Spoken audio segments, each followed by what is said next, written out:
Então vamos lá, pessoal. Essa é a nossa mega revisão para a segunda fase da OAB em Direito do Trabalho. Eu vou contar uma história para vocês, que é a linha do tempo do processo do trabalho para a gente garantir valiosos pontos na prova da OAB, que já está prestes a acontecer.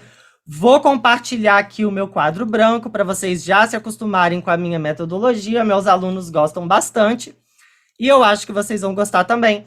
Lembrando que, por motivos de vivo, pode ser que a minha conexão deu uma travada ou até mesmo eu despenque de sinal, mas é por causa da Vivo, não é culpa minha. Hoje aqui no meu estado ficou bastante tempo fora do ar, ok?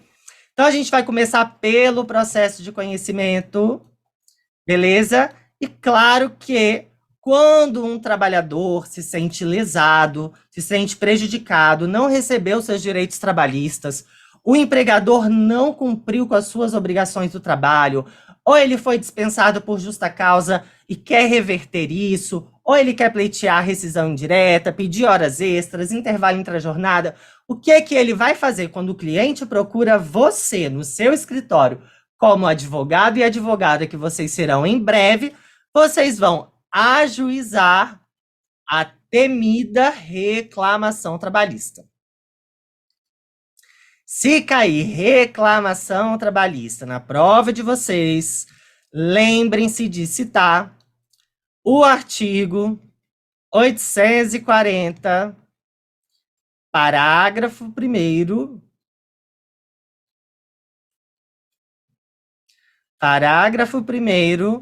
da CLT. Essa reclamação trabalhista, ela pode ter preliminares, que normalmente são de tramitação preferencial do feito, pode também ter pedido de antecipação de tutela, como já caiu algumas vezes na prova da OAB. Por exemplo, um empregado que tem estabilidade provisória e pretende a reintegração porque foi imotivadamente dispensado no curso do prazo estabilitário, pode ser para reestabelecer o plano de saúde, igual aconteceu na última prova. Então, nós podemos sempre sustentar ali uma tutela de urgência, que é como se fosse uma antecipação do mérito. Não chega a ser uma preliminar de mérito, mas é uma decisão que ela antecipa o mérito daquilo que você está discutindo na sua reclamação trabalhista, ok? Próximo. Se tiver pedido de antecipação de tutela, pessoal, ajuda aí a Priscila. Alguém fala para ela ativar o áudio, por gentileza? Vamos lá, essa aula está sendo ao vivo, hein, pessoal? Acontece dessas coisas, ok? Vamos lá. Se essa reclamação trabalhista tiver um pedido de antecipação da tutela, o que é que vai acontecer? O processo trabalhista, ele vai concluso para o juiz para proferir a decisão a respeito da antecipação da tutela, ok? Então, quando tem esse pedido, o juiz de cara, logo no início do processo, ele já profere a sua decisão, que é uma decisão interlocutória, que ele pode deferir ou indeferir essa antecipação de tutela. Essa decisão, em regra, ela é irrecorrível por causa do princípio da irrecorribilidade imediata das decisões interlocutórias, que vocês bem conhecem, que vigora no processo do trabalho. Se ela é uma decisão irrecorrível, o que é que pode ser feito nesse caso? Pode ser impetrado um mandado de segurança.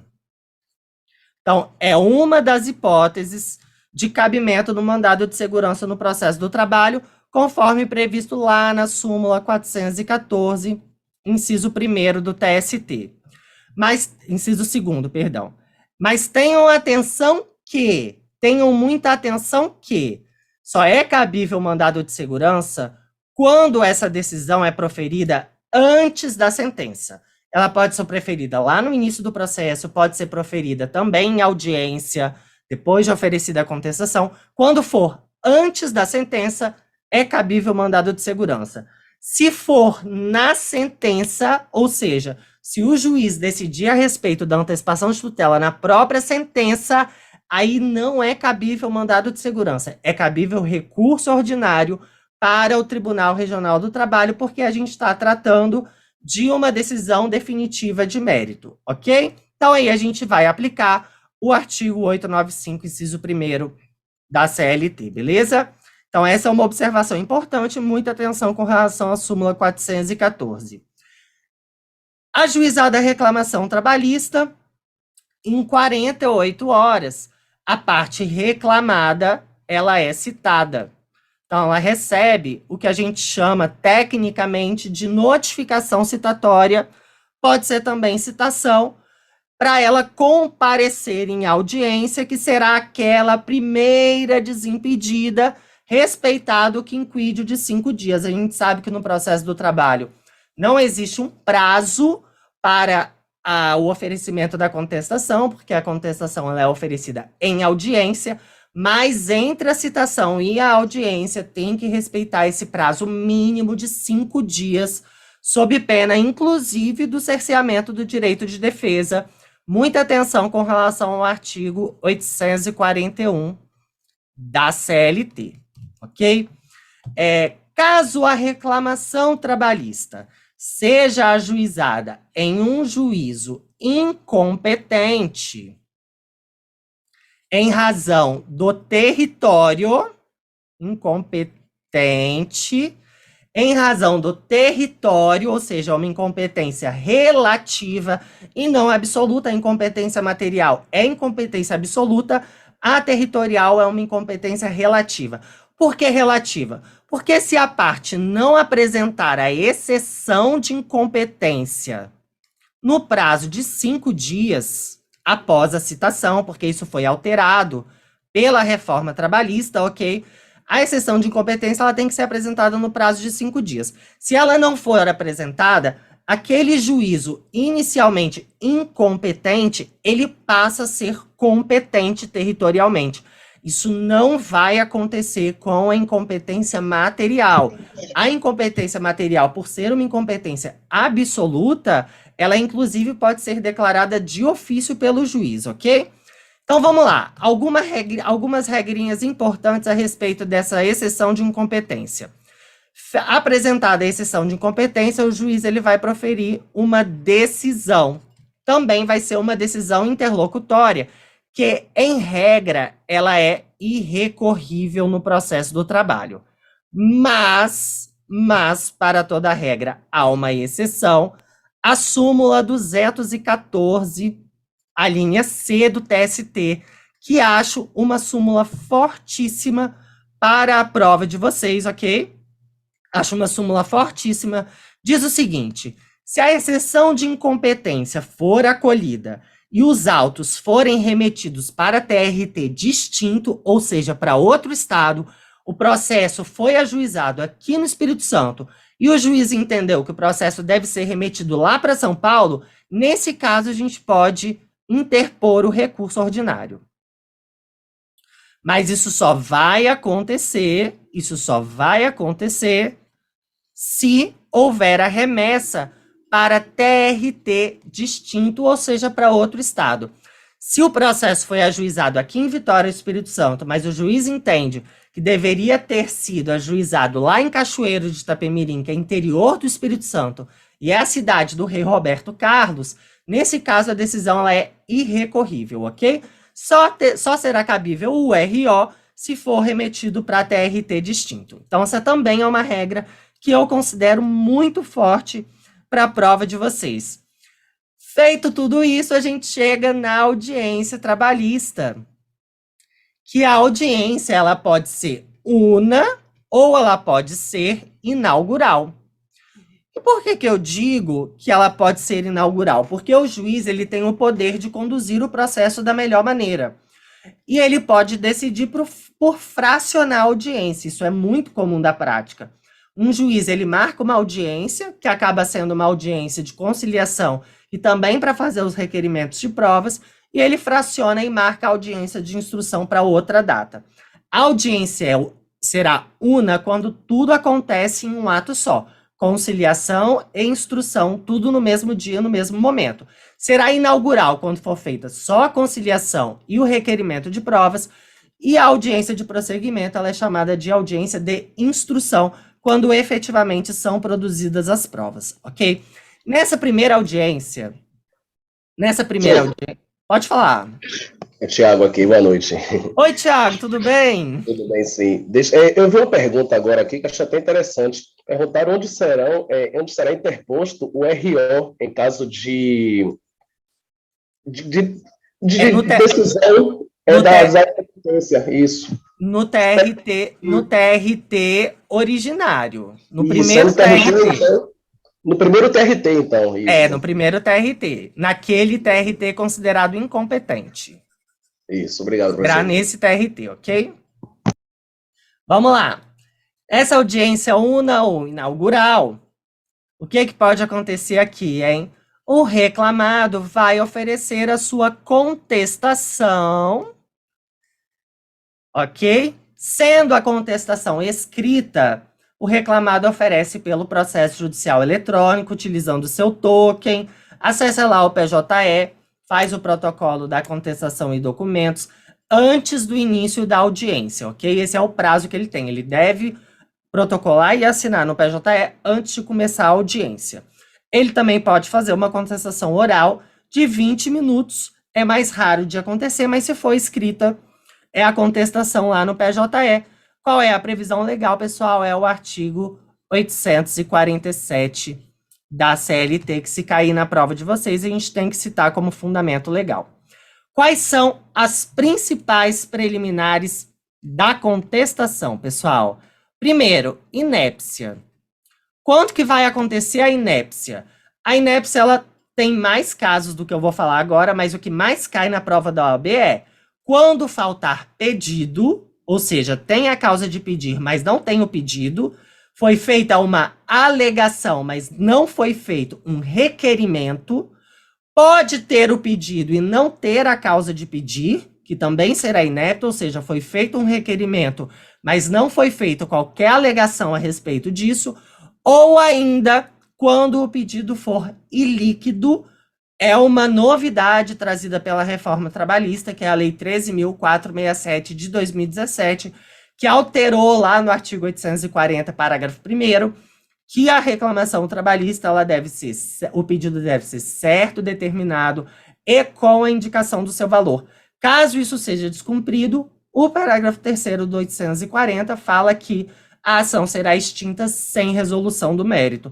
Então, é uma hipótese também de inépcia da petição inicial. A gente precisa ter atenção com relação ao enunciado. Confere se para todo pedido teve uma alegação, se para toda alegação teve um pedido, e se todos os pedidos são líquidos, provavelmente o enunciado vai dizer para vocês que determinado pedido não foi apresentado o seu valor e a gente tem que arguir uma preliminar de inépcia, ok?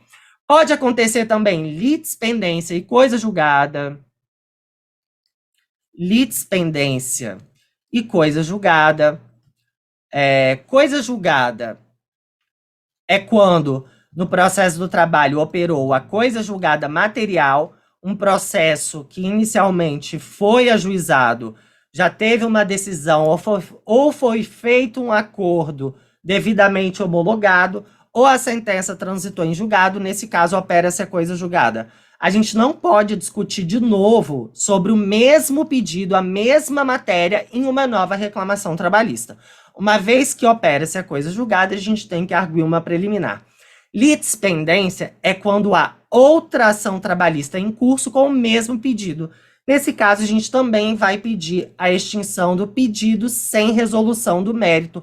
Muita atenção que a gente tem que arguir uma preliminar de mérito, sustentar, explicar que é uma inépcia ou uma litispendência ou uma coisa julgada e finalizar. Requer-se o acolhimento da preliminar de mérito para extinguir o pedido sem resolução do mérito, ok?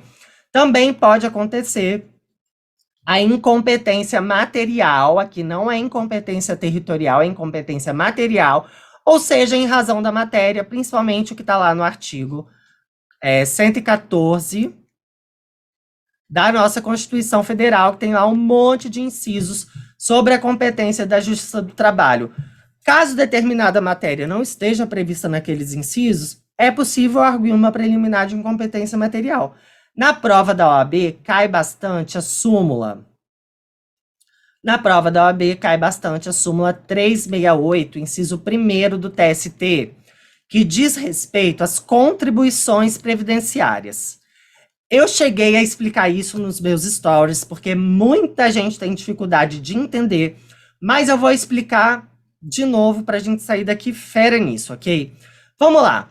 Em regra, a Justiça do Trabalho ela não tem competência para determinar recolhimento de contribuição previdenciária de determinado período do contrato de trabalho. Por exemplo, o empregador não depositou o FGTS de agosto de 2021. Eu não posso ajuizar uma reclamação trabalhista pedindo para a reclamada ser condenada a pagar o INSS de agosto de 2021. Isso compete à Justiça Federal, não à Justiça do Trabalho. Mas a Justiça do Trabalho, ela tem competência para executar contribuições previdenciárias oriundas das sentenças condenatórias em pecúnia ou dos valores previstos em acordos homologados, e que esses valores integrem o salário contribuição. Então, se isso cair na prova de vocês, explica direito a súmula 368, inciso 1º. Se você sentir dificuldade, respeita ao máximo a redação daquela súmula para você não explicar errado. O enunciado ele vai dizer o seguinte: pedir o recolhimento do FGTS do INSS do mês tal e do ano tal. Você já sabe que você tem que arguir uma preliminar de mérito de incompetência material. O que vai acontecer aqui? Extinção do processo sem resolução do mérito também, ok? Bora lá, mais uma preliminar, pessoal. Perempção. A perempção, ela ocorre quando o empregado falta, ele se ausenta na audiência inaugural por 2 vezes seguidas e ele perde temporariamente o direito de reclamar na Justiça do Trabalho pelo prazo de 6 meses.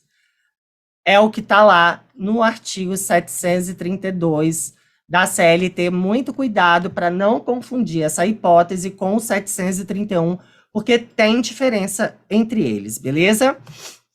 Prejudiciais de mérito. Vamos lá. Prejudiciais de mérito.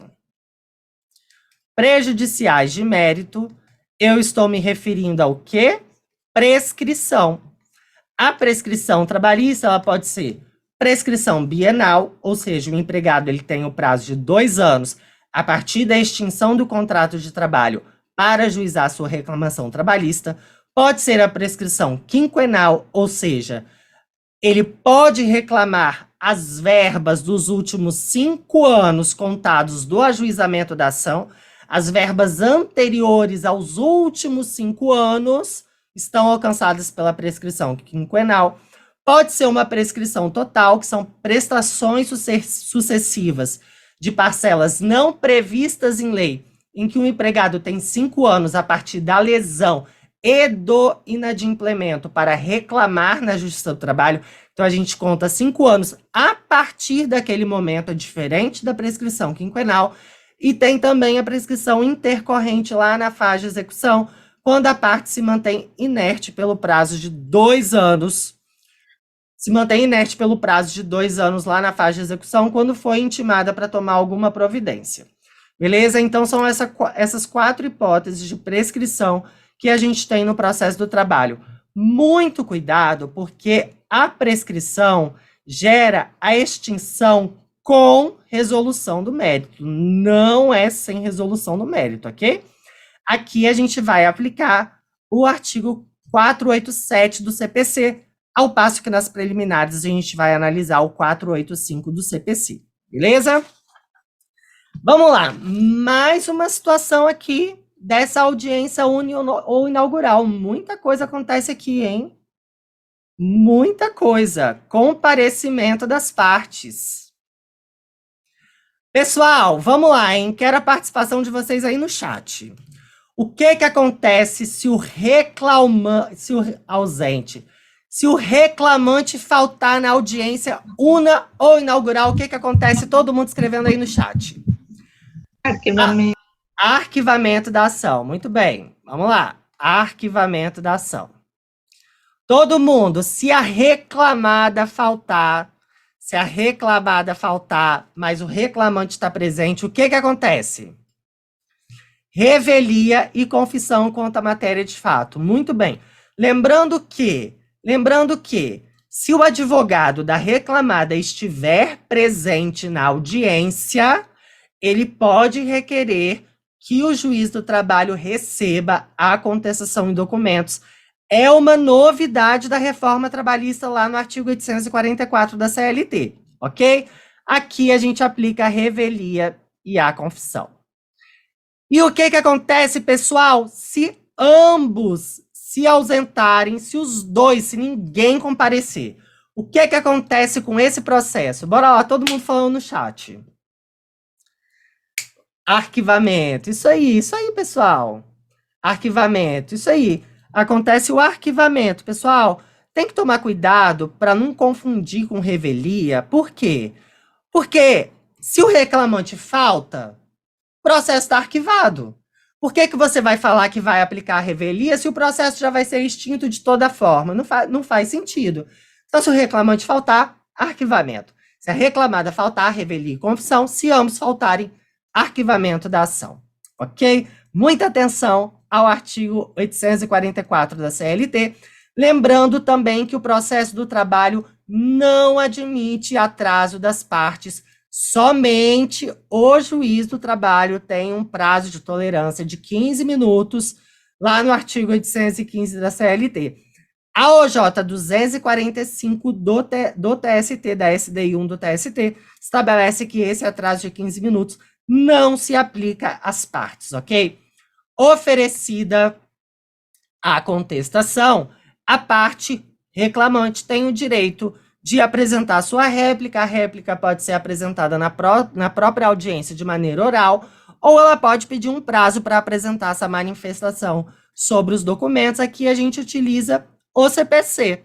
Lá nos artigos 350 e 351 do CPC é uma peça super importante para fazer as impugnações sobre os fatos e fundamentos trazidos pela reclamada e também para analisar os documentos da reclamada. Por exemplo, se a reclamada apresenta cartões de pontos com horários uniformes, o que o reclamante vai fazer na réplica? Vai impugnar esses cartões de ponto e vai pedir a inversão do ônus da prova. Então, uma peça super importante para a parte reclamante se manifestar sobre aquilo que a parte reclamada está sustentando na ação trabalhista, ok? Feita a réplica, a gente chega na audiência de instrução ou prosseguimento. Lembrando que no processo do trabalho, as partes, elas levam as suas testemunhas independentemente de intimação. Então, a gente não é obrigado a apresentar um rol de testemunhas, mas caso a sua testemunha falte, que você convidou ela, aí sim você pode pedir a intimação. Mas é sempre bom você, como advogado, um bom advogado ou advogada que será em breve, após domingo, você vai fazer uma carta convite e pede para sua testemunha assinar. Se ela não comparecer, você pede para o juiz intimar a sua testemunha, já introduzindo vocês para o curso de Advocacia Trabalhista do Zero, que eu tô com uma turma finalizando aí com aulas todas as terças-feiras, ok? Então, deixa eu só apagar aqui para a gente poder continuar. Então, as testemunhas, elas comparecem independente de intimação. Se for o rito ordinário, pode ouvir até 3 testemunhas. Se for sumaríssimo, até 2. Se for inquérito judicial para apuração de falta grave, até 6 testemunhas. Então, uma audiência que a gente vai produzir as provas. Pode ser prova testemunhal. Aqui, a prova pericial, normalmente, ela já foi feita, porque a gente pede a perícia lá na primeira audiência. Nós sabemos que a perícia, ela é muito requerida quando há adicional de insalubridade e adicional de periculosidade, também quando há um acidente de trabalho e é necessário verificar a incapacidade laborativa daquele empregado, que pode gerar danos morais, pode gerar uma pensão vitalícia. Pode ser também uma perícia contábil sobre determinada situação ali que envolve uma análise de planilha sobre redução do salário no curso do contrato de trabalho. Então, a prova pericial ela pode acontecer nesses casos, mas existem situações em que a prova pericial ela é dispensada. Isso já caiu na prova da OAB, como, por exemplo, adicional de insalubridade do frentista e do motoboy que trabalha com motocicleta. Ok? Vamos lá, comparecimento das partes de novo aqui, hein? Mais uma vez aqui, o que acontece se as partes se ausentarem? Se o reclamante faltar pessoal na audiência de instrução ou prosseguimento, o que acontece? Todo mundo aí no chat falando para mim. Boa, Sinara! Acontece a confissão ficta. É isso. Por que aqui a gente não arquiva, pessoal? Aqui é a confissão quanto à matéria de fato, também chamada de confissão ficta. Mas eu sugiro que vocês coloquem na prova a confissão quanto à matéria de fato, ok? Porque a gente sabe que o corretor da FGV muitas vezes não sabe o direito, não conhece as palavras em latim, outros termos jurídicos, então vamos facilitar a correção da prova de vocês, ok? Acontece a confissão ficta porque é uma audiência em que as partes deveriam prestar o seu depoimento pessoal. O depoimento pessoal também é uma prova a ser produzida na audiência de instrução. A mesma coisa vai acontecer se a reclamada se ausentar. Se ela compareceu na primeira audiência, ofereceu a sua contestação, mas ela faltou na segunda, também vai aplicar a confissão ficta. Se ambos se ausentarem, o que vai acontecer? O juiz vai julgar o processo de acordo com as regras de distribuição do ônus da prova, lá do artigo 818 da CLT. Lembrando que o inciso 1º... Eita, deixa eu apagar isso aqui. Lembrando que o inciso 1º fala que compete à parte reclamante a prova do fato constitutivo do seu direito, ou seja, que ela tem direito àquilo que ela está pleiteando, está lá no inciso 1º, e no inciso 2º, fala que a reclamada tem o ônus da prova do fato extintivo, modificativo e impeditivo do direito do autor. Em outras palavras, cabe à reclamada provar que aquele reclamante não tem direito àquilo que ele está pleiteando na reclamação trabalhista. Em algumas situações, vai acontecer de o ônus já ser diretamente da reclamada, como, por exemplo, quando a empresa tem mais de 20 empregados, e ela é obrigada a juntar os cartões de ponto no processo. Caso injustificadamente ela não apresente, ela atrai o ônus da prova. Caso os cartões de pontos sejam uniformes, ela também atrai o ônus da prova para si. Mas mesmo se ela não juntar os cartões de pontos, se eles forem uniformes, ela tem o direito de produzir prova em contrário, ok? Isso é o que está lá na súmula 338 do TST. Muita atenção aos incisos e aplicar o inciso que será correto de acordo com cada caso concreto. Aqui, pessoal, a respeito da confissão, aqui a gente vai aplicar a súmula 74 do TST, ok? Isso aqui também sempre cai na prova da OAB, seja na primeira fase ou na segunda fase, se cair é uma questão para a gente acertar. Terminada a audiência de instrução, as partes elas proferem as suas razões finais, ok? E ela aqui nas razões finais, pessoal, tem uma regra muito importante. Geralmente, as razões finais no processo do trabalho, as partes elas remetem aos elementos dos autos. Então, normalmente a gente, como advogado, não costuma peticionar para razões finais, mas você pode requerer para peticionar. A parte mais importante que a gente precisa saber aqui, em termos de prova da OAB, é, obviamente, se não for concedida a oportunidade de razões finais, pode ser configurado o cerceamento do direito de defesa. Outro ponto importante é que é possível alegar prescrição nas razões finais nos termos da súmula 153 do TST, porque no processo do trabalho a prescrição ela pode ser arguida na instância ordinária. Então, admite-se a prescrição também em razões finais, ainda que você não tenha suscitado essa prejudicial de mérito na sua contestação. Isso aqui é muito importante para a prova da OAB, ok? Finalizada a primeira instância, o juiz profere a sua sentença trabalhista. que vai acontecer com essa sentença trabalhista? Se o juiz do trabalho deixar de julgar um pedido que foi formulado na reclamação trabalhista ou algum pedido da contestação, como, por exemplo, uma compensação, aqui a gente tem o quê? A omissão. Quando há omissão, o que é cabível? Embargos de declaração no prazo de 5 dias. Também é cabível ED quando há contradição na sentença. Mas é uma contradição na própria sentença. O juiz, na sentença, disse A e depois ele disse B.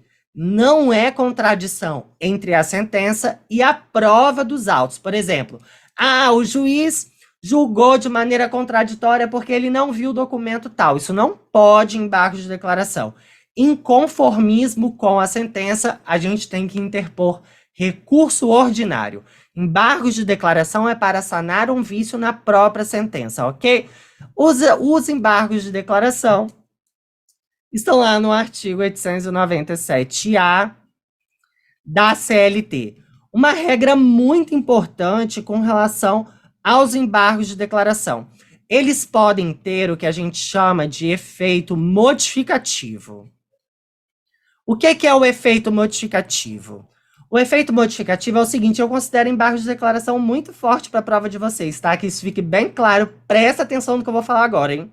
Porque tem chance disso cair na prova de vocês no domingo, vocês vão me agradecer depois. Efeito modificativo é quando a parte opõe os embargos de declaração, o juiz recebe e ele analisa, realmente essa parte ela tem razão. Há uma omissão ou há uma contradição que vai alterar aquilo que eu julguei. Se tiver efeito modificativo na sentença, o juiz ele deve intimar a parte contrária para se manifestar no prazo de 5 dias, ok? É obrigatória essa intimação. Se não tiver essa intimação, cerceamento do direito de defesa e nulidade dessa decisão que julgou os embargos de declaração, ok? Muita atenção ao parágrafo 2º do artigo 897-A da CLT. Mais uma observação dos EDs. Eles interrompem o prazo recursal. A sentença foi proferida, você tem 5 dias para apresentar o ED e 8 dias para apresentar o RO. Caso, nesses primeiros 5 dias, uma parte apresente o ED, esse prazo aqui ele é interrompido. Os 8 dias do recurso ordinário, eles vão voltar a contar só quando a decisão dos embargos de declaração é proferida e publicada no Diário Oficial. Aí volta a contar normalmente esses 8 dias, contando de 1 a 8. Não, a gente não continua contando de acordo com o que a gente já contou, digamos assim. Por exemplo, se contou 5 dias do ED, você não vai ter só 3 dias para apresentar o RO. Não, você vai ter 8 dias novamente, porque o prazo ele é interrompido. Toda vez que interrompe, a gente renova a contagem daquele prazo. A gente começa do zero, ok? Então, lembrar também que embargo de declaração, exceto, isso aqui não vai acontecer se os embargos de declaração forem intempestivos, ok? Então, se a parte apresenta embargo de declaração no 6º dia, ele não vai interromper. Aí você tem que se atentar ao prazo de 8 dias após a publicação da sentença, ok? Então, isso aqui, gente, isso aqui eu considero uma questão fortíssima como discursiva, viu? Efeito modificativo, nulidade da sentença, interrupção de prazo, não interrompe quando intempestivo, ok? Muita atenção com relação a isso aqui, porque já faz um tempinho que não cai ED, já caiu em questão discursiva e pode cair de novo. E agora, pessoal, a gente chega naquele momento que vocês mais estão aguardando, eu sei disso. Eu tô sentindo que vocês estão aguardando eu falar essa palavrinha mágica que se chama recurso ordinário. Porque existe uma grande possibilidade de cair o RO na prova de vocês e é uma possibilidade real mesmo. Tudo bem que a gente não pode se apegar a isso, até mesmo por questões psicológicas, porque a gente não consegue prever o futuro. Mas fato é que já faz um tempinho, caiu reclamação trabalhista 2 vezes, pode cair pela terceira vez. Sim, mas existe uma grande chance de cair o nosso maravilhoso recurso ordinário. E eu vou dizer para vocês o que eu falei para os meus alunos na semana passada. Essa semana, pessoal, é amor e paixão a todas as peças e ao recurso ordinário. Vocês devem amar o processo do trabalho, emitir palavras de confiança. Eu sei fazer, eu treinei, eu me preparei, eu consigo e eu vou dominar essa prova. Se cair uma reclamação trabalhista, uma contestação, um recurso ordinário, eu amo essas peças e eu vou fazer para tirar 10 na prova da OAB. Então levem isso até domingo, só palavras positivas, otimismo, que o universo vai trazer coisas boas para vocês e a aprovação. Não entrem na vibe das pessoas desesperadas, confiem no que vocês fizeram até agora. Se cair RO, artigo 895, inciso 1º da CLT, é o nosso fundamento legal do recurso ordinário. Nós vamos fazer o quê? E aqui passando rapidamente na estrutura. Endereçamento ao juízo competente, que é aquele que proferiu a sentença que você vai recorrer. Você qualifica as partes, parte recorrente, parte recorrida, vai depender de quem você está defendendo. Cita o fundamento legal, que é o artigo 895, inciso 1º da CLT, e complementa aquela folha de rosto com o quê? Você vai requerer a admissibilidade, por cautela, eu sempre recomendo isso, viu, pessoal? Você vai requerer a admissibilidade com o seu recebimento e conhecimento, ok? Usa essas 3 palavrinhas para não ter nenhum tipo de problema na sua folha de rosto. Você vai requerer a admissibilidade com o seu recebimento e conhecimento, a intimação da parte contrária para apresentar as suas contrarrazões no prazo de 8 dias e a remessa dos autos para o egrégio Tribunal Regional do Trabalho. Você também vai analisar, é óbvio, se tem que recolher as custas processuais e o depósito recursal. E aqui muita atenção para ver se aquela parte ela deve efetuar ou não esses pagamentos, ok? Analisar se ela é beneficiária da justiça gratuita, se ela está isenta, se ela tem que recolher pela metade, o que pode acontecer, ok? Então vamos revisar aqui uma regrinha muito importante, hein? A FGV adora isso. Bora lá. Reduzido pela metade. Pela metade. Quais são? Entidades sem fins lucrativos, empregados domésticos, microempreendedores individuais, microempresas, empresas de pequeno porte. Isentos. Entidades filantrópicas, empresas em recuperação judicial, pessoas jurídicas de direito público, Ministério Público e a massa falida. Isso eu estou falando, pessoal, do depósito recursal, ok? Isso aqui não é custas. As regras de custas e depósito recursal são diferentes, ok? Muitas vezes a parte ela é isenta ou reduz pela metade, mas ela ainda assim tem que pagar as custas, tá? Tenha atenção com relação a isso. Pegadinhas aqui de depósito recursal, galera. Pegadinhas que a FGV ama. Essa regra aqui não abrange sociedade de economia mista e empresas públicas. Não abrange sociedade de economia mista e empresas públicas. Também não se aplica à empresa em liquidação extrajudicial.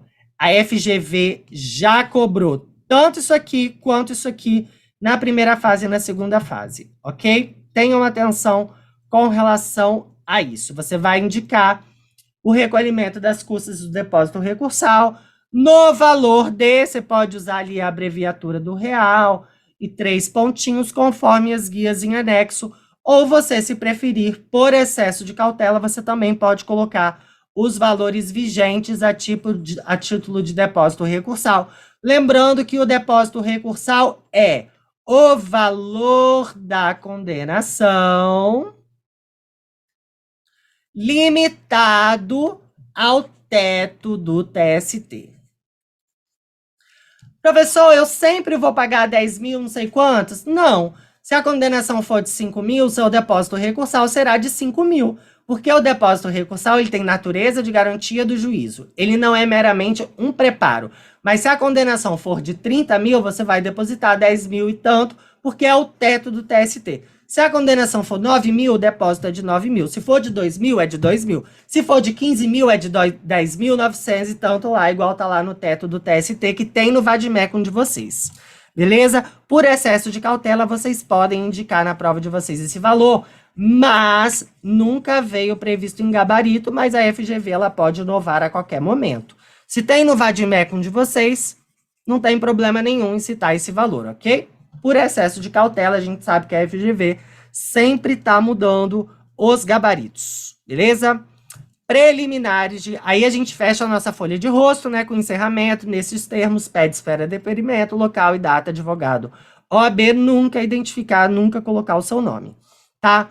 Preliminares. Pessoal, as preliminares, elas basicamente vão ser aquelas da contestação, inépcia, perempção, incompetência material, litispendiência, coisa julgada. A diferença é que vai ter uma sentença indeferindo a preliminar que você arguiu na contestação. Se o juiz julgou, se o juiz não acolheu essa preliminar, você vai recorrer dessa sentença para que o TRT acolha essa preliminar. A diferença aqui no recurso é que a gente pode ter o cerceamento do direito de defesa. O cerceamento do direito de defesa, ele necessariamente diz respeito à violação aos direitos fundamentais do contraditório e da ampla defesa, consagrados lá no nosso artigo 5º, inciso 55 da Constituição Federal de 1988. Então, o dispositivo obrigatório que vocês têm que citar e mencionar que há o cerceamento do direito de defesa pela violação aos direitos ao contraditório e à ampla defesa, porque o juiz indeferiu uma prova que aquela parte recorrente pretendia produzir. Então, o enunciado ele vai falar que o juiz indeferiu alguma prova testemunhal ou pericial e na sentença ainda julgou contrária a essa parte que vai recorrer. Ok? Então, aqui a gente tem que arguir o cerceamento dos direitos de defesa. Se for uma prova pericial de insalubridade, você também pode sustentar que a CLT, lá no artigo 192, 195, estabelece que é obrigatória perícia no processo do trabalho para esse tipo de análise de mérito, de insalubridade. Então, são fundamentos que você pode complementar a sua resposta. Ok? Então, aqui no cerceamento do direito de defesa, qual vai ser a diferença? Aqui a gente não vai pedir a extinção sem resolução do mérito, tá? A gente vai pedir a nulidade da sentença. A gente vai pedir a nulidade da sentença com consequente retorno dos autos, do processo, da ação, do jeito que você preferir, à vara do trabalho de origem, para que seja reaberta a instrução processual para ser produzida aquela prova que inicialmente foi indeferida e proferida uma nova sentença. Ok? Esse é o pedido perfeito, tá?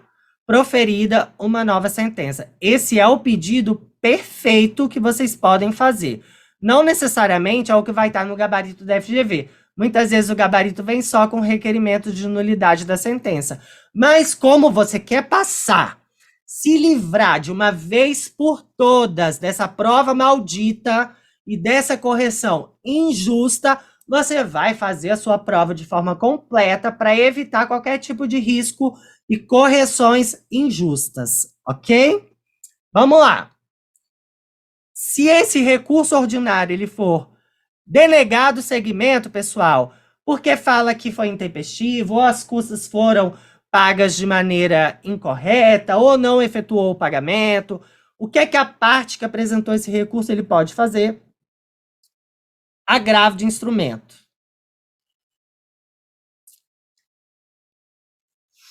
Agravo de instrumento. Só uma observação aqui que eu esqueci, pessoal. Uma vez interposto o recurso ordinário, com certeza vocês sabem isso, mas é sempre bom falar, né?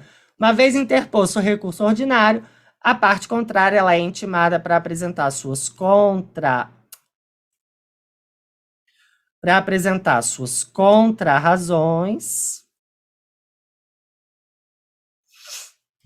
no prazo de 8 dias também. E nesse prazo das contrarrazões, caso essa parte não tenha recorrido, ela pode apresentar o recurso adesivo, ok? Ela inicialmente não recorreu, ela ficou quieta, ou perdeu o prazo, ou porque não quis recorrer. Mas como a outra parte apresentou o recurso, você pensar, quer saber? Já que ele apresentou o recurso, vai atrasar o processo, eu também vou recorrer daquilo que eu perdi, daquilo que eu fui sucumbente. Você pode, no prazo das contrarrazões, apresentar o seu recurso adesivo, que adere ao recurso principal e a ele está vinculado. Se aquele recurso principal não for conhecido, ou se a parte desistir dele, o recurso adesivo ele também está prejudicado. Mas isso não significa que vocês têm que debater a respeito das mesmas matérias do recurso principal. Não, não tem nada a ver com isso, ok? Aqui também, só para esclarecer, pessoal, eu falei da folha de rosto, mas a gente tem as razões do RO. Aqui a gente vai endereçar as razões do RO já para o TRT, ok? E aí a gente vai fundamentar as nossas preliminares, o nosso mérito do recurso, pedir a reforma da sentença, é o pedido principal que a gente vai fazer nos nossos tópicos, exceto nas preliminares também, pode arguir aqui novamente prescrição, pedir novamente a extinção com resolução do mérito. Lá nos requerimentos finais a gente pede de novo admissibilidade, conhecimento, provimento, o acolhimento das preliminares, o acolhimento da prejudicial de prescrição, o provimento do recurso para reformar a sentença, tudo isso você vai falar lá nos requerimentos finais. Ok? Ixi, sem querer cliquei errado aqui. Só voltar meu quadro branco aqui, deixa eu dar uma olhada aqui no chat de vocês enquanto isso. Contestação com reconvenção, eu não falei, mas reconvenção é toda vez que reclamante e reclamado forem credores um do outro. Então, a reclamada, ela pode, nesse caso, apresentar uma reconvenção, que é como se fosse um contra-ataque. Ela vai pedir para o reclamante ser condenado em alguma coisa, ok? Então, é possível levantar e formular uma reconvenção na contestação, ok? Sempre depósito recursal vai estar lá no 899, eu vi gente falando aqui. No chat, custas vai estar lá no artigo 700, isso aí. Pegadinha do depósito, eu vou mandar um material para vocês depois dessa aula que tem tudo lá, ok? Cerceamento de direitos de defesa é basicamente sobre provas? Sim, o juiz indeferiu uma prova que você pretendia produzir e ainda o juiz julgou contra você. Ou seja, ele não te deu a oportunidade de você se defender e de você produzir aquela prova. Então, há cerceamento dos direitos de defesa. Mas pode acontecer também quando há uma nulidade da citação, quando não foi respeitado aquele quinquídio que eu falei para vocês, tá bom? Aula top, obrigado, Tainá. Nulidade de citação é quando a parte reclamada não foi citada, tá bom? Quando não foi citada. Nulidade da sentença com retorno dos autos. Nulidade da sentença é Edilma Oliveira. Nulidade da sentença com retorno dos autos, reabertura da instrução para que seja produzida a prova e proferida nova sentença, ok? Prejudiciais pede para reformar, sim, em recurso você sempre vai pedir o acolhimento para reformar a sentença e extinguir sem resolução do mérito ou com resolução do mérito. Se for prescrição, é com resolução do mérito, ok? Vamos lá. Empresa em liquidação extrajudicial é uma empresa que está em liquidação, está sendo extinta, ok? Bora lá. Próximo.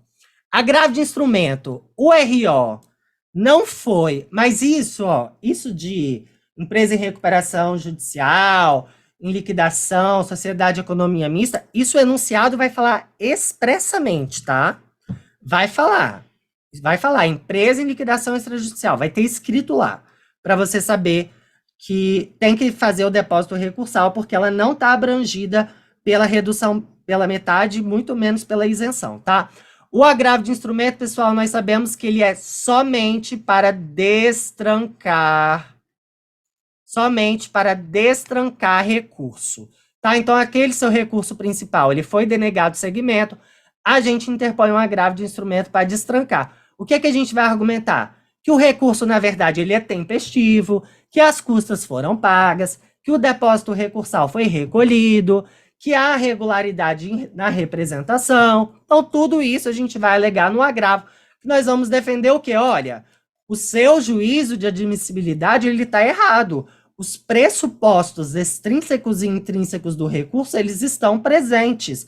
Então, destranque o meu recurso principal, suba tudo para o TRT para julgar tudo de uma vez, tá? E aí o TRT, quando dá provimento ao agravo de instrumento, ele vai julgar ao mesmo tempo o agravo e ao mesmo tempo o RO. O processo ele não volta para a vara do trabalho, não. O TRT já julga tudo de uma vez. Isso também vai acontecer lá com o recurso de revista. Se for denegado segmento ao RR, você pode interpor agravo de instrumento, sobre para o TST. Se o TST entender que, na verdade, você tem razão no agravo, o próprio TST já vai julgar tudo de uma vez, o agravo e o recurso de revista de uma vez. Uma especificidade do agravo é que o depósito recursal, ele é de 50% do recurso principal. Se você depositou 10 mil no RO, você vai depositar 5 mil no agravo de instrumento. Se você depositou 2 mil no RO, vai depositar 1.000 no agravo de instrumento. Ok? Bora lá. Sempre 50%. Próximo, agravo de instrumento, está lá no artigo 897B da CLT. Muito cuidado para não confundir com o agravo de petição, que é o que está no 897A. Agravo de petição é somente na execução, ok? E sobre o depósito, está lá no 899, parágrafo 7º da nossa CLT. A mesma coisa, no recurso ordinário, a parte é intimada para apresentar contrarrazões. Aqui no agravo de instrumento, ela é intimada para apresentar contraminuta, ok? Tem essa diferença. Então, sendo interposto o RO e também o agravo de instrumento, a parte contrária, ela vai apresentar suas contrarrazões e também a contraminuta. Contrarrazões ao RO e contraminuta ao agravo de instrumento, ok? Deixa eu só apagar aqui para a gente poder continuar, ok?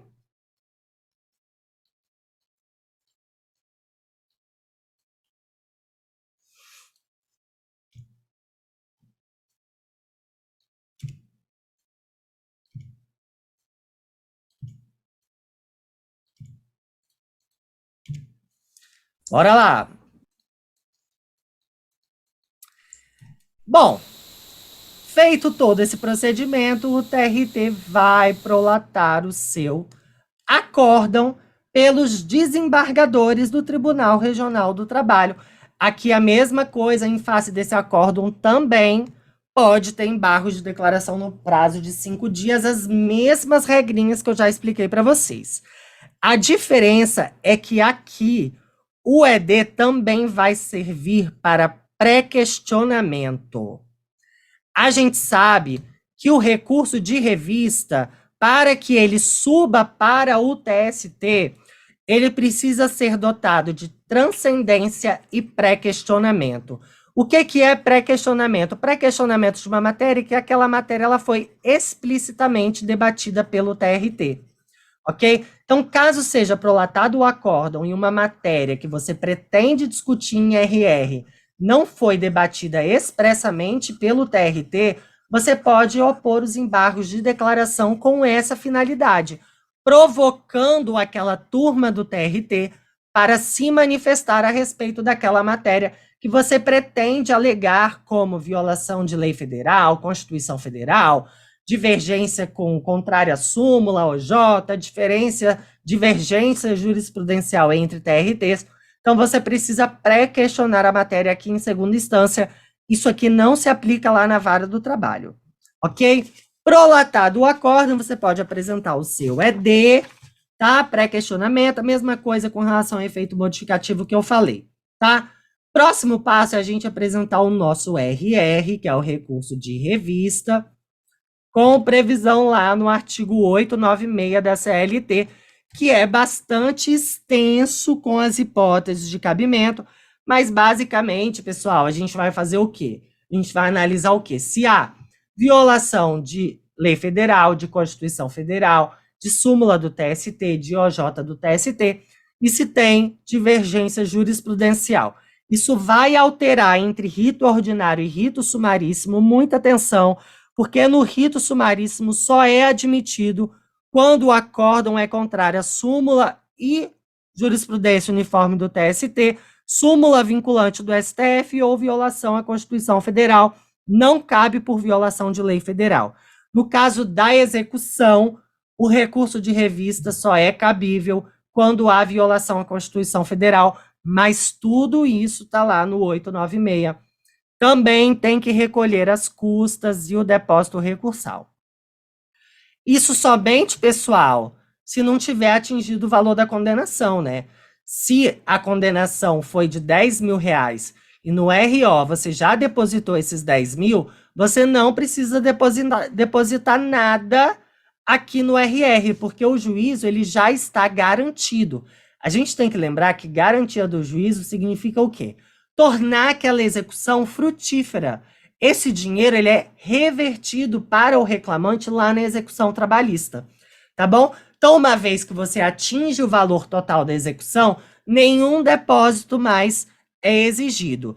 Mesma coisa aqui, você pode apresentar o seu agravo de instrumento, ok? Se o RR for denegado segmento, mais uma vez, depósito de 50%, se for o caso de fazer esse depósito, ok?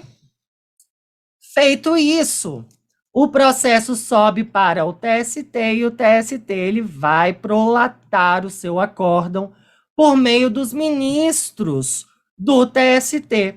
Aqui também cabe embargos de declaração, a mesma coisa. Lá no TST ainda cabe embargos ao TST, que é dividido em embargos de divergência e embargos infringentes, mas os dois dizem respeito a embargos ao TST, tá? Aqui, pessoal, embargos de divergência é quando o acórdão que foi prolatado, ele diverge entre si ou entre turmas do TST, ou é contrária à súmula do TST, ou orientação jurisprudencial do TST, ou também é contrário ao entendimento da SDI 1, ok? Os embargos infringentes, os de divergência, estão lá no 894, os embargos ao TST estão no 894, inciso 2º da CLT. Os infringentes estão no 894, inciso 1º, a linha A da CLT, ok? Eles são cabíveis também no prazo de 8 dias, em face de decisão não unânime de julgamento que conciliar, julgar, homologar, conciliação em dissídios coletivos que excedam a competência territorial dos TRTs e estender ou rever as sentenças normativas do TST, ok? Caso seja negado seguimento aos embargos ao TST, em face dessa decisão, cabe agravo. Pessoal, isso aqui não é agravo de instrumento, tá? É só agravo. E aí vai ter uma divergência na doutrina se é agravo regimental ou se é agravo interno. Não entrem nessa vibe. Coloquem só agravo na prova de vocês, ok? Isso é o que está lá no artigo 894, mas eu acho quase impossível cair isso aqui, mas é sempre bom falar, beleza? Então, assim, pessoal, a gente encerra o nosso processo de conhecimento e a gente inicia a nossa fase de execução. Vocês estão sobrevivendo aí Deixa eu ver aqui o chat. Vamos lá. No caso de RO, sempre tem que fazer as duas peças. Sim, você tem que fazer a folha de rosto e as razões do recurso. Essa é a peça do recurso ordinário, tá bom?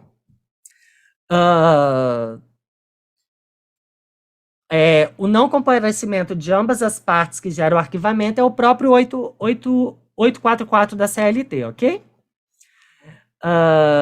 Aula maravilhosa. Obrigada, Edilma. Se o agravo for negado, pode interpor agravo de instrumento do agravo de instrumento. É possível sim, tá? Muito esclarecedora essa aula. Obrigado. Não sei o seu nome porque tem aqui número e eu não sei o nome, tá? Priscila não entendeu a parte de ter que fazer o depósito pré-URR. Tá bom, vou te explicar agora. Bora lá. O depósito recursal, ele tem natureza de garantia do juízo, tá? Que é o quê? Lá na execução, o valor que é depositado é revertido para o reclamante. O reclamante bota a mão daquele valioso dinheiro, porque é uma forma de tornar aquela execução frutífera, né? Se o reclamado não tiver bens, pelo menos ele fez o depósito recursal. Vamos supor que a condenação foi de R$ 5.000. O juiz do trabalho proferiu a sua sentença condenando ao pagamento de horas extras e reflexos que totalizaram R$ 5.000. A gente sabe que para a interposição do RO, o depósito recursal ele é o quê? O valor da condenação até o teto do TST. Como o valor da condenação é de 5.000 e o teto do TST atualmente está em 12.000 e tanto, porque eu nunca decoro esses valores, tá? Já deixo bem claro para vocês. Nesse momento, em julho de 2022, está em 12.000 e tanto, e até julho foi 10.900 e tanto. Como você já efetuou R$ 5.000 no depósito recursal do RO, o juízo já está integralmente garantido. Quando você tiver que efetuar o pagamento, quando você tiver que interpor o seu RR, você não precisa mais pagar nada. Não precisa pagar nada. Se a condenação foi de 5.000, por que você teria que depositar mais de R$ 20.000 de recurso de revista? O juízo ele já está garantido. A condenação foi de R$ 5.000. Ok? Então, aqui no RR, você não precisa pagar nada, porque a intenção é garantir a execução. Quando o reclamante for para a fase de execução, o que ele vai pedir? Ele vai pedir que a reclamada pague o valor da condenação. Qual é o valor da condenação? R$ 5.000. Se a reclamada paga 5.000 e ainda paga depósito recursal, vai sobrar dinheiro naquela execução. E aí o juiz do trabalho vai ter que devolver o dinheiro para a parte reclamada. Você conseguiu entender, Priscila? Eu fui claro? Fui claro para vocês, gente? Magali, a aula está sendo gravada sim, mas o Zoom ele costuma picotar o áudio. Então aí eu não sei se vai incomodar vocês quando forem assistir, tá? A aula aqui, o áudio para vocês da aula ao vivo fica perfeita, mas na gravação o Zoom dá uma queda de qualidade, ok? Sim, ficou cristalino? Então tá bom, gente. Obrigado. Cristalino como um copo d'água. Então, beleza. Vamos lá, continuar. Eu vou entrar aqui, então, pessoal, na fase de execução. Fico feliz com o feedback de vocês, tá? Fase de execução. Tem alguém aí com áudio ligado, pessoal? Deixa eu só dar uma olhadinha aqui quem é. Pra gente mutar e a gente continua com a aula. Vamos lá. Quem tiver aí com o áudio ligado, pessoal, peço que desative o áudio para não sair aqui na nossa gravação, tá bom? Deixa eu ver aqui mais 3. Professor, é excelente. Obrigado, gente. Magali amando a aula. Obrigado, fico feliz mesmo. Fico muito feliz com o feedback de vocês. E eu faço isso com muito prazer, viu? E eu digo assim, o grupo do Telegram, as aulas de revisão, quem é meu aluno, quem não é meu aluno, são todos muito bem-vindos. Eu tiro dúvida de todo mundo e eu respondo todo mundo mesmo. É um período desgastante tanto para vocês, mas é também aqui para mim. Eu falo que domingo eu vou estourar um champanhe, né? Porque a gente encerra um ciclo. Com certeza, com a aprovação de vocês, tenho certeza disso. Tô vendo aqui no chat que vocês estão muito bem preparados e preparadas, ok? Mas são todos muito bem-vindos. Eu recebo mensagens assim também, professor. Que pena que eu não te conheci antes. Mas, gente, isso é a vida é assim, acontece. Vocês me conheceram, é isso que importa, e eu tô conhecendo vocês.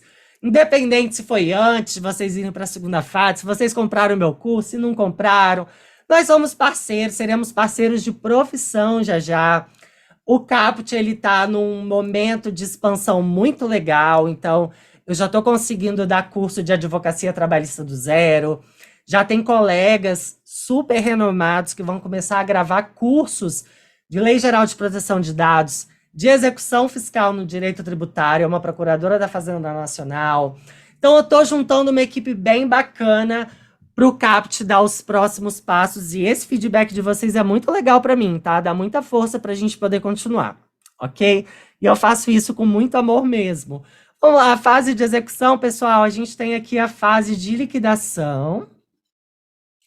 A fase de liquidação, ela vai acontecer se aquela sentença lá da fase de conhecimento, ela for ilíquida, tá?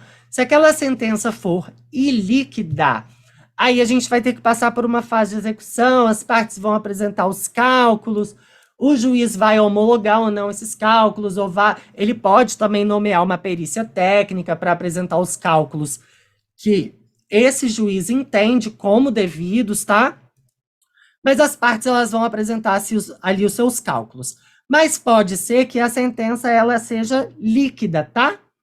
Aqui na fase de liquidação, se a sentença lá na fase de conhecimento for ilíquida, ou seja, não tem planilha de cálculos, aqui, quando encerrar essa fase, o juiz vai proferir a sua sentença de liquidação, tá bom? Que é uma sentença que ele fala, olha, homologa o cálculo do reclamante, ou homologa o cálculo do reclamado, ou homologa o cálculo apresentado pelo perito que eu nomeei, ok? Ele profere a sua sentença de liquidação. Uma vez proferida a sua sentença de liquidação, a gente tem uma situação muito importante aqui, alterada pela reforma trabalhista, tá? Depois da reforma trabalhista, a execução ela deve ser requerida pela parte.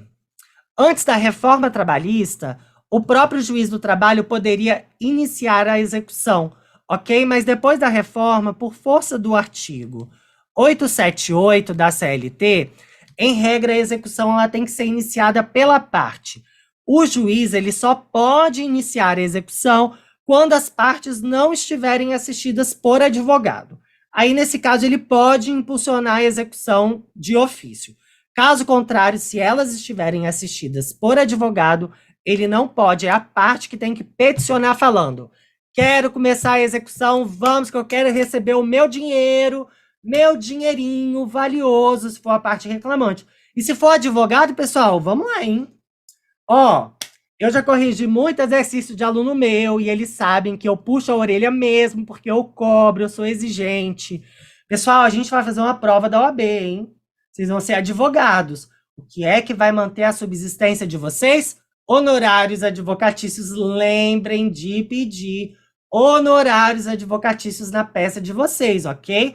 Artigo 791A da CLT limitam entre 5% e 15% sobre o valor da causa, proveito econômico obtido ou a liquidação de sentença, que é exatamente isso aqui, ó. Liquidação de sentença. Né? Sobre essa liquidação aqui, essa execução, a sentença ela pode ser líquida, se ela for ilíquida, a gente apura essa liquidação aqui na fase de execução. Então, quando essa execução é requerida pela parte, é tanto para o reclamante ganhar seu dinheirinho, quanto nós também, advogados, para a gente receber os nossos amados honorários que têm caráter alimentar e mantém a nossa subsistência da nossa família e faz a gente pagar os nossos boletos. Ok? Sendo requerida pela parte, o que o juiz vai fazer? Ele vai expedir o mandado de citação e penhora. Isso aqui tem tudo no material que eu vou mandar para vocês, tá bom, pessoal? Então, se eu, de repente, não colocar algum artigo aqui, vocês fiquem tranquilos que no meu material tem tudo lá, ok? E aí eu vou colocar lá no grupo do Telegram. Eles pedem o mandado de citação em penhora para que o reclamado pague a dívida em 48 horas, ok? Então, ele tem 48 horas para pagar, para indicar bens à penhora, para garantir o juiz, 48 horas. Ele pode também substituir por seguro garantia judicial, nomear bens à penhora, ele tem que pagar em 48 horas, mas a gente sabe que muitas vezes isso aqui não acontece. E aí, quando não acontece, o que o juiz vai fazer? Aí a parte reclamante, por meio de seu advogado, vai pedir a penhora de carro, a penhora de casa, a penhora de fazenda, a penhora de dinheiro em conta bancária, a penhora de televisão, de computador, o que tiver vai penhorar para pagar a dívida, ok? E aí, vamos lá. Garantido o juízo, uma vez garantido o juízo e após a sentença de liquidação, as partes ela tem 5 dias. Vamos lá, 5 dias, hein? 5 dias para o quê? A partir da garantia do juízo, tá? 5 dias a partir da garantia do juízo. O exequente, ele pode apresentar a sua impugnação à sentença de liquidação. Ou seja, o exequente fala, olha, juiz, você proferiu a sua sentença de liquidação, mas eu não concordo e eu estou apresentando a minha impugnação à sentença de liquidação, porque eu acho que o valor ele tem que ser maior do que está nesse cálculo aí. Isso quem pode fazer é o exequente no prazo de 5 dias após a garantia do juízo. O executado, que é quem deve, quem tem que pagar o valor, que em geral, na esmagadora maioria das vezes será a parte reclamada, ele pode apresentar os embargos à execução. Pessoal, o exequente apresenta embargos à execução? Não. Exequente não... Nossa, escrevi tudo errado aqui, hein? Bora lá. Pessoal, exequente apresenta impugnação à sentença de liquidação. No mesmo prazo, o executado pode apresentar os seus embargos à execução. Mas quem tem que garantir o juízo é somente o executado. Por que é só executado? Porque é ele que deve o dinheiro. Se o exequente está cobrando dinheiro, se é ele que vai receber o dinheirinho para pagar os boletos, ele não tem que indicar bens à penhora e muito menos efetuar qualquer depósito para pagar o que ele, na verdade, tem direito de receber, ok? Então, só quem apresenta embargos à execução é o executado. Se ele não garantir o juízo, os embargos dele não serão conhecidos por ausência dessa exigência. Lembrando que a entidade filantrópica está dispensada dessa garantia do juízo nos termos lá do artigo 884 da CLT. Muita atenção com relação a isso, ok? Nesse prazo aqui, pessoal, aliás, nesse prazo não, em qualquer prazo dentro desse momento da execução, uma vez que houver uma penhora de bens, um terceiro que se sentiu lesado, tá? Por exemplo, vamos lá, embargos de terceiro. Um terceiro que não fez parte daquele processo, não estava no polo passivo, não é devedor daquele processo, teve o seu bem penhorado, teve o seu carro penhorado, teve parte da sua fazenda penhorada, ele pode apresentar os embargos de terceiro para desconstituir aquela penhora, tá? Pode ser também um cônjuge que não estava ali na relação processual, que na verdade no polo passivo está a empresa do seu marido e aquele cônjuge, pelas regras de regime parcial, universal de bens, ele tem direito a 50% daquele imóvel que foi penhorado, aquele cônjuge pode também apresentar os seus embargos de terceiro, ok? Sendo apresentada a impugnação, embargos ou embargos de terceiro, o juiz profere a sua decisão definitiva na execução. Ela pode ser definitiva ou pode ser terminativa, tá? Definitiva que ele vai falar se aquela parte embargante ou a impugnante tem ou não razão naquilo que ela está defendendo. Em face dessa decisão, pessoal, qual é o recurso cabível? Fala aí para mim no chat que eu quero ver. Bora lá, pessoal, qual é o recurso cabível em face dessa execução que julga a impugnação à sentença de liquidação, embargos à execução e embargos de terceiro. Isso aí, Cláudio, Marina, Igor, Gabriele, Tiago, Cissa, Sameli. Exatamente, pessoal. Agravo de petição.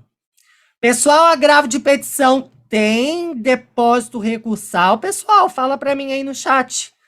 Tem depósito recursal, pessoal? Agravo de petição tem ou não tem? Fala aí para mim, tem ou não tem? Vamos lá. Cadê as respostas? Não tem. Isso aí, Tiago, não tem depósito recursal, agravo de petição, tá bom? O juízo já está garantido. Não tem depósito recursal no agravo de petição. Beleza? O TRT julga o agravo de petição, que é o que está lá no 897A, não é agravo de instrumento. Pelo amor de Deus, agravo de petição é só na execução. Agravo de instrumento é só para destrancar recurso que foi denegado, tá? Em face do agravo de petição, é cabível recurso de revista, mas somente se tiver violação à Constituição Federal. É o que está lá no artigo 896, parágrafo 2º da CLT. Ok? Então, cabe recurso de revista aqui também, nesse caso, pessoal. Então, assim, a gente finaliza a nossa linha do tempo do processo do trabalho. Passamos pelo processo de conhecimento, começamos com reclamação trabalhista, chegamos aqui na execução, lembrando que quando isso tudo aqui acabar, né, pessoal? Quando finalmente tudo transitar em julgado, aí sim o reclamante vai receber o seu querido dinheirinho e o advogado vai receber os seus queridos também honorários. Uma informação importante também, lembrando que a execução definitiva é quando tudo isso aqui já transita em julgado, mas independente se ainda tem recurso rolando na fase de execução e até mesmo na fase de conhecimento, a parte ela pode iniciar a sua execução provisória, tá bom? Pode iniciar a sua execução provisória para adiantar os trâmites. Eu, como advogado, faço muito isso, porque você já adianta muitos procedimentos ali, enquanto outros recursos estão rolando, tá? Só que não pode expropriar, não pode expropriar, não pode penhorar bens aqui, ok? Não pode fazer essa expropriação. A gente pode já fazer os cálculos, mas não pode pegar esses bens e já mandar para leilão, ok? Porque os recursos eles podem alterar o valor da condenação. A ação pode ser julgada improcedente, inclusive. A parte começa com uma execução provisória. Logo depois da sentença, na fase de conhecimento, ela inicia a execução. Aí o TRT julga a reclamação improcedente. Aí imagina se o juiz tivesse mandado leiloar o carro. Não faz o menor sentido, tá bom? Então assim, pessoal, a gente finaliza a nossa aula da linha do tempo do processo. Eu espero realmente que vocês tenham gostado, que tenha sido útil, que tenha trazido confiança, que vocês possam entender esse processo do trabalho, que não é difícil, é tranquilo. Eu mostrei para vocês aqui que é só entender que é tranquilo, tá? O que a gente falou aqui hoje, com certeza, vai cair na prova, isso é um fato. E eu quero dizer para vocês uma coisa que eu falei para os meus alunos, tá? Essa semana é uma semana para vocês confiarem no que vocês fizeram até aqui, tá? É uma semana para vocês pensarem no quanto vocês batalharam, no quanto vocês abdicaram, sábados, domingos, feriados estudando, festas com amigos que vocês deixaram de ir. Mas quem foi, tá tudo bem também, não tem problema não, tá? Mas assim, tudo que vocês vêm batalhando em busca dessa vida melhor e para poder exercer a profissão da advocacia, que é uma profissão tão linda. E a gente sabe o quanto essa prova é chata, a correção é injusta, a prova muitas vezes é injusta. Então foquem no que vocês estão batalhando, no que vocês estão estudando. Obviamente, claro, vocês não são enciclopédias humanas, tá? Não tem como vocês saberem tudo. Eu mesmo, olha, eu tenho 10 anos de advocacia, sou professor de faculdade, Tenho mestrado, pós-graduação, escrevi 4 livros e eu posso afirmar para vocês que eu não sei tudo, não sei. Eu aprendo muito com os meus alunos e eu acho que a docência é isso. A gente se colocar à disposição para ensinar, mas também para aprender, tá? Então, vocês em 1 mês e meio, claro que vocês não vão saber tudo, vocês são seres humanos. Nós temos limites, tá? Então, foquem no que vocês fizeram. O que não deu tempo de estudar, peça que vocês não fizeram, bola pra frente, bola pra frente. Não fica pensando no que faltou. Muitos de vocês trabalham, fazem estágio, estão fazendo prova de faculdade, monografia, prova da OAB, vocês são seres humanos, tá? Muita mensagem positiva, muita confiança, acreditar que vai dar certo. Chamar uma prova fácil, chamar a aprovação. Que Deus e o universo, eles vão trazer muita coisa boa na vida de vocês, tá? Saibam que eu tô sempre à disposição e eu tô torcendo de verdade pela aprovação de vocês, tá bom? Um grande abraço, pessoal, e uma boa prova!